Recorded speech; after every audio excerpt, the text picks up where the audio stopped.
नमस्कार, मैं अंशुमान गौड़ आज के इस कक्षा में आपका स्वागत करता हूं।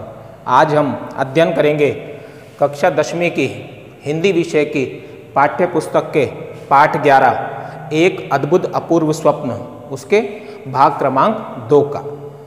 सर्वप्रथम मैं इसके शब्दार्थ आप लोगों के सम्मुख रख रहा हूं, आप लोग उसे ध्यान से सुनिए।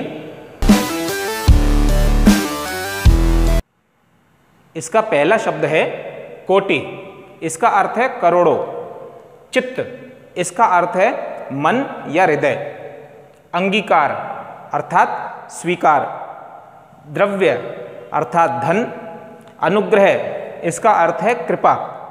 दुष्कर अर्थात कठिन। डहे डहे अर्थात मुरझाए। सकल पूर्ण, इसका अर्थ है सभी इच्छाओं को पूर्ण करने वाली। शशि, इसका अर्थ है खरगोश। मृगयाशील, इसका अर्थ है शिकारी। अबोध, इसका अर्थ है अज्ञानी। पंडित अर्थात ज्ञानी। हरित दूर्वा अर्थात हरी घास। घट, इसका अर्थ है शरीर। संसारी विथा अर्थात सांसारिक मोह माया। हुजिए अर्थात होइए। बंधान अर्थात प्रबंध या फिर निर्धारण करना।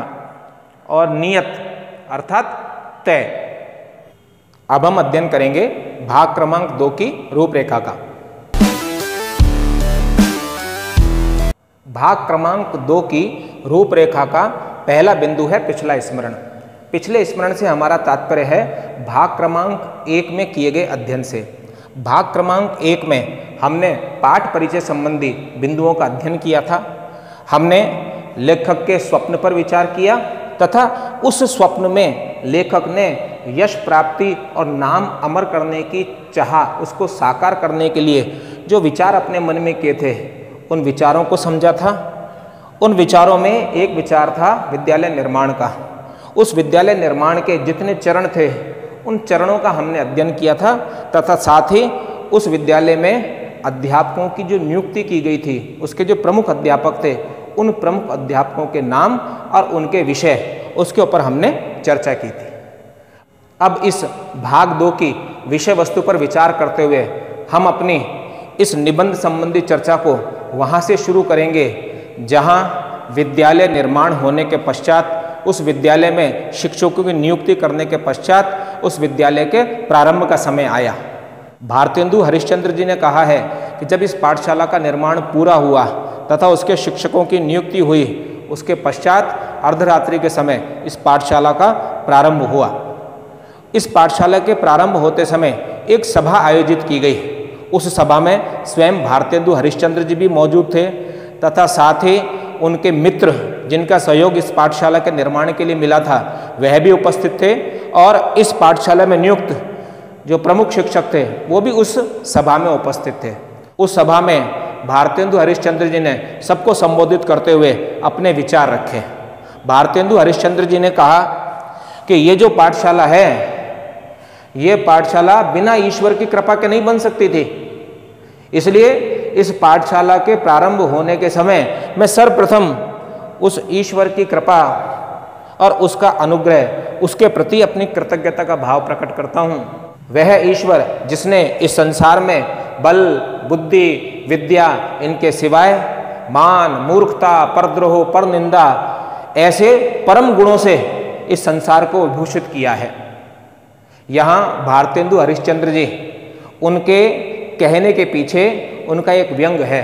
वो ये कहना चाहते हैं इस कथन के माध्यम से कि इस संसार के अंदर वर्तमान परिस्थितियाँ ऐसी हैं, लोगों की मनोवृत्तियाँ ऐसी हैं कि लोग सद्गुणों को महत्व कम दे रहे हैं और दुर्गुणों का प्रचार प्रसार ज़्यादा हो रहा है। बल, बुद्धि, विद्या जैसे सद्गुण वो महत्वहीन हो गए हैं तथा मान, मूर्खता, परद्रोह, परनिंदा जैसे जो अवगुण हैं आज वो ही सद्गुणों के समान महत्व प्राप्त कर रहे हैं। सद्गुणी व्यक्ति आज इस संसार में दुखी है, उसे मान सम्मान जो अपेक्षित होना चाहिए वो नहीं मिल रहा तथा जो अवगुणी हैं वो आज इस संसार में मान सम्मान प्राप्त कर रहे हैं। उन्होंने कहा कि वह तो सामर्थ्यहीन थे। विद्यालय निर्माण का केवल उन्होंने विचार किया था, उनके पास में तो उस विद्यालय के निर्माण के लिए धन भी नहीं था, किंतु ये तो ईश्वर की अनुग्रह हुआ कि ईश्वर की कृपा से सारे मार्ग अपने आप खुल गए और आज ये विद्यालय अपने साकार रूप में वो सामने आ सका। ये उस परमात्मा की कृपा ही है।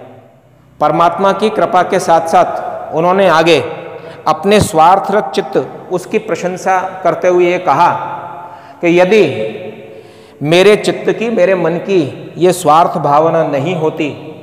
कौन सी स्वार्थ भावना? मैं अपना नाम इस संसार में अमर करूं और मैं इस संसार में यश प्राप्त करूं, यही तो स्वार्थ था। तो मैं अपने मन की, अपने चित्त की इसी स्वार्थ भावना उसकी प्रशंसा करता हूं। यदि ये स्वार्थ भावना नहीं होती तो आज न तो मेरे मन में विद्यालय निर्माण का विचार आता और न ही ये विद्यालय इस मूर्त रूप में आप सबके सम्मुख आ पाता और न ही ऐसे उत्तम विद्यालय उसकी नींव पड़ती। ये मेरे स्वार्थरत चित्त उसी का तो प्रभाव है।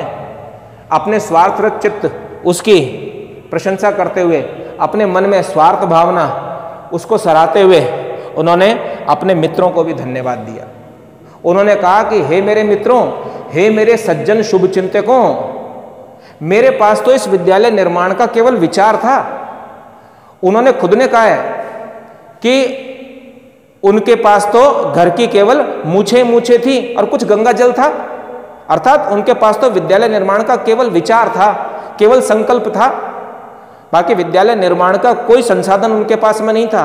ये तो मित्रों की कृपा है कि मित्रों की कृपा से उन्हें इतना धन इस विद्यालय निर्माण हेतु मिल गया कि न सिर्फ विद्यालय का निर्माण हो पाया, इस विद्यालय को पूरा प्रबंध हो पाया, अपितु इतना पैसा बचा कि वो भारतेंदु हरिश्चंद्र के जीवन के लिए नहीं, अपितु उनकी 5-10 पीढ़ी उनके लिए भी पर्याप्त है। इसलिए उन्होंने अपने मित्रों को ये कहा कि हे मित्रों, ये ईश्वर का अनुग्रह था कि मुझे आप लोगों की सहायता प्राप्त हुई और आप लोगों की सहायता से ही विद्यालय निर्माण का ये जो संकल्प था, ये लक्ष्य था, ये पूरा हुआ और आज मैं अपने जीवन में यश प्राप्ति की चाह और नाम अमर करने की जो लालसा थी, आज वो मेरी पूर्ण हो सकेगी। इस प्रकार उन्होंने ईश्वर को, उन्होंने अपने मित्रों को और अपने मन में छिपे हुए जो स्वार्थ भाव है उसकी प्रशंसा की और उसके प्रति कृतज्ञता का भाव प्रकट किया। अब हम देखेंगे भारतेंदु हरिश्चंद्र जी के उस अद्भुत अपूर्व स्वप्न, उसके परिणाम स्वरूप जन्म लेने वाली इस अद्भुत अपूर्व पाठशाला, उसकी अद्भुत विशेषताओं पर। इस अद्भुत पाठशाला की जो पहली अद्भुत विशेषता है वो यही है कि बाकी सारी पाठशालाएं, सारे विद्यालय वो दिन के समय लगते हैं, किंतु इस पाठशाला का प्रारंभ वो अर्धरात्रि के समय हुआ था। इसलिए ये इसकी पहली विशेषता है। आगे इस पाठशाला की विशेषता, उसका बखान करते हुए भारतेंदु जी कह रहे हैं कि ये जो पाठशाला है ना, ये पाठशाला ये कलयुग की सबसे उत्तम पाठशाला है। ये तो ईश्वर की कृपा थी जो इस कलयुग में भी इस पाठशाला का निर्माण हो सका, वरना ऐसी उत्तम पाठशाला का निर्माण करना इस कलयुग में कठिन कार्य है। यह पाठशाला सिर्फ शिक्षा ही प्रदान नहीं करेगी, अपितु यह पाठशाला तो सकल पूर्ण कामधेनु के समान है। उन्होंने इस पाठशाला को सकल पूर्ण कामधेनु के समान बताया। आपको ध्यान होगा कि कामधेनु नामक जो गाय है वो देवताओं और दानवों के द्वारा किए गए समुद्र मंथन उससे प्रकट हुई थी, और कामधेनु के लिए कहा जाता है कि एक चमत्कारिक गाय है, ये आपकी सारी मनोकामनाओं को पूर्ण कर सकती है। उन्होंने अपनी पाठशाला को भी इसी के समान बताते हुए उसे सारी मनोकामनाओं को पूर्ण करने वाला बताया, सकल पूर्ण कामधेनु। उन्होंने ऐसा क्यों बताया? क्योंकि उस पाठशाला ने उनकी सारी मनोकामनाओं को पूर्ण किया था। उनके मन में यश प्राप्ति की और इस संसार में अपना नाम अमर करने की जो चाह थी, जो कामना थी, वो भी इस पाठशाला के माध्यम से पूर्ण हुई। तथा साथ ही साथ वो जीते जी इस संसार को अपनी तरफ से कुछ अपूर्व देना चाहते थे।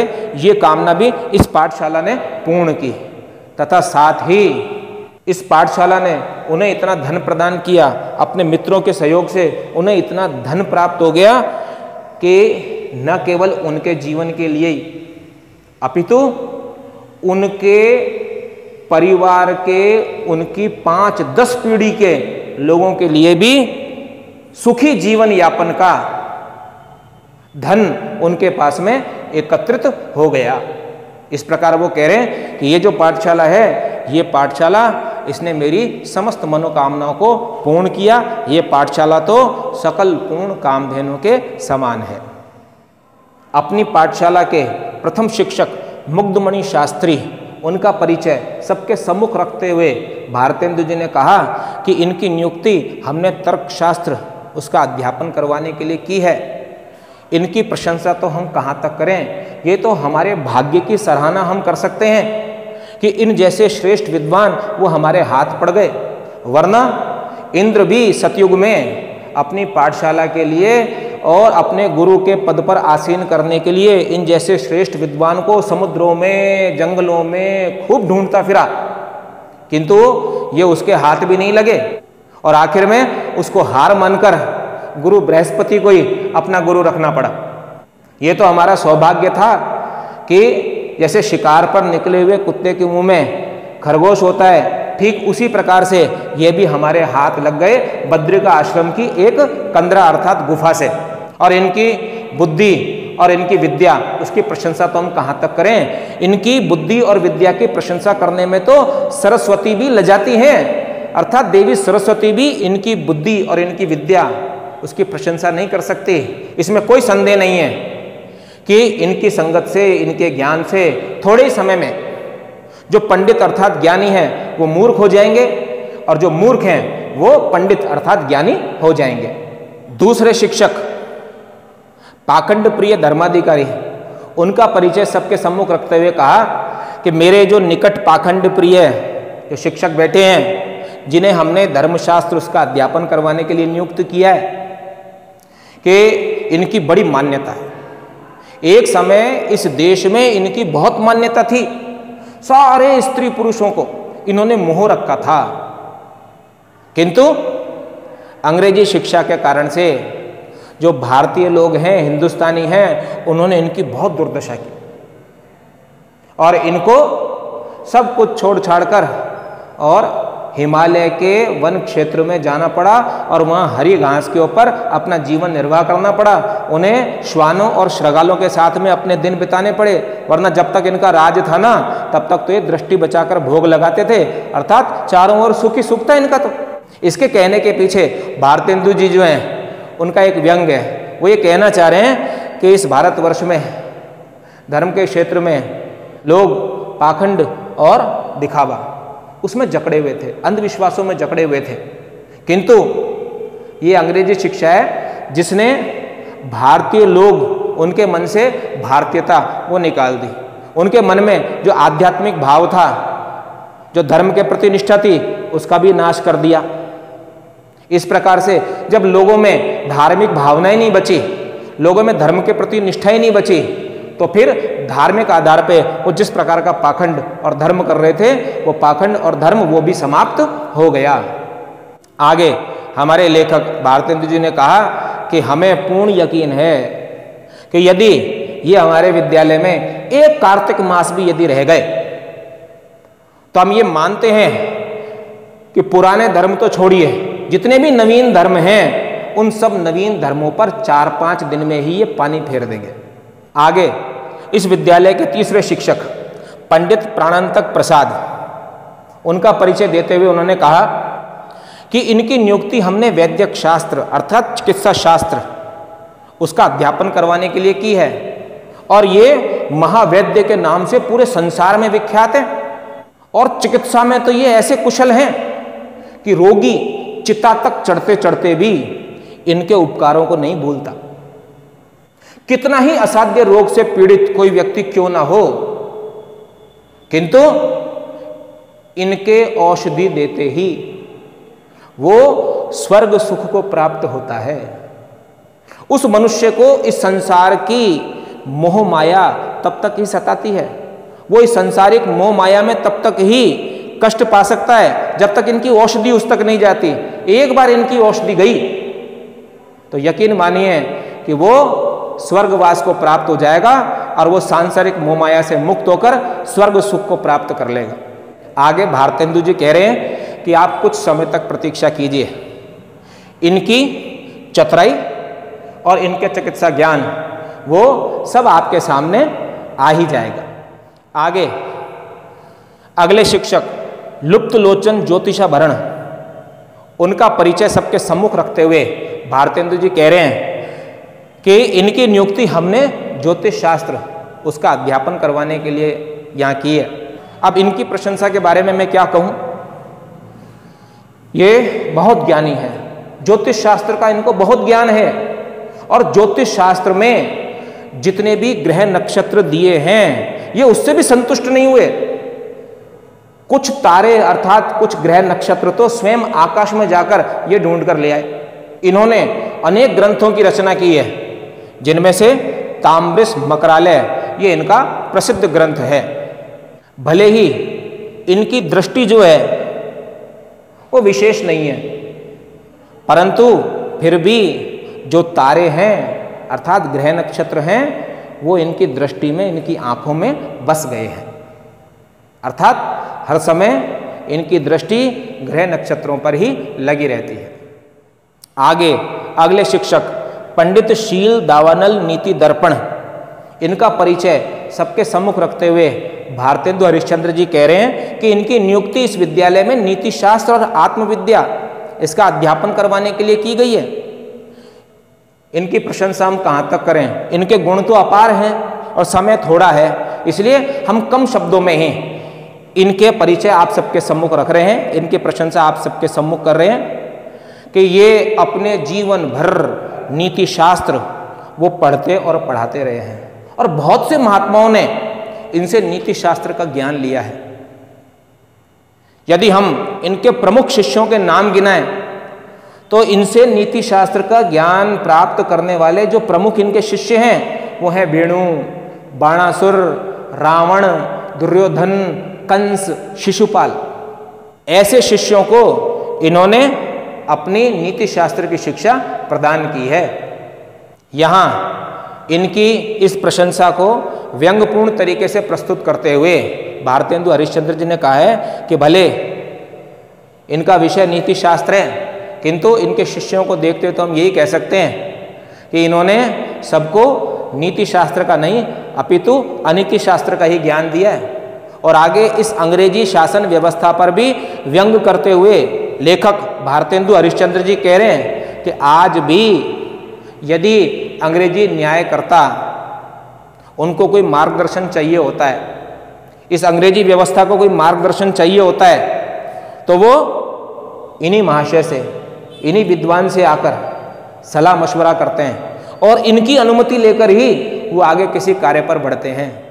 आगे वो उस सभा में उपस्थित हर व्यक्ति से तथा समस्त पाठकों से यही आग्रह कर रहे हैं कि हमारा सौभाग्य है, हम अपने भाग्य की सराहना कहाँ तक करें, क्योंकि ऐसा संयोग मिलना इस संसार में दुर्लभ है।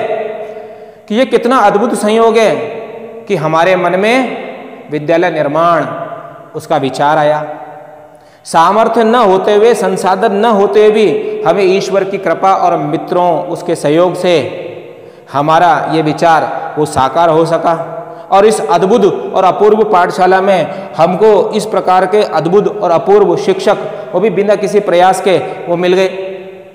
तो ये तो अद्भुत संयोग है कि ऐसी उत्तम पाठशाला उसकी नींव इसी कलयुग में हमारे हाथों के द्वारा रखी गई और उसे पूर्ण भी किया गया। इसलिए मेरा तो आप सबसे यही आग्रह है कि इस विद्यालय में आप अपने संतानों को पढ़ने के लिए भेजें और खर्चे की कोई चिंता न करें, व्यय की कोई चिंता न करें। क्यों? क्योंकि हम किसी भी अध्यापक को कोई मासिक वेतन तो देंगे ही नहीं, और जब मासिक वेतन ही नहीं देंगे तो फिर हम विद्यार्थियों से भी किसी प्रकार का शुल्क नहीं लेंगे। हाँ, यदि मान लीजिए इन शिक्षकों को यदि भोजन की आवश्यकता महसूस हुई तो ज़्यादा से ज़्यादा हम भोजन का बंधन बांध देंगे, अर्थात भोजन के लिए हम कुछ निश्चित कर देंगे।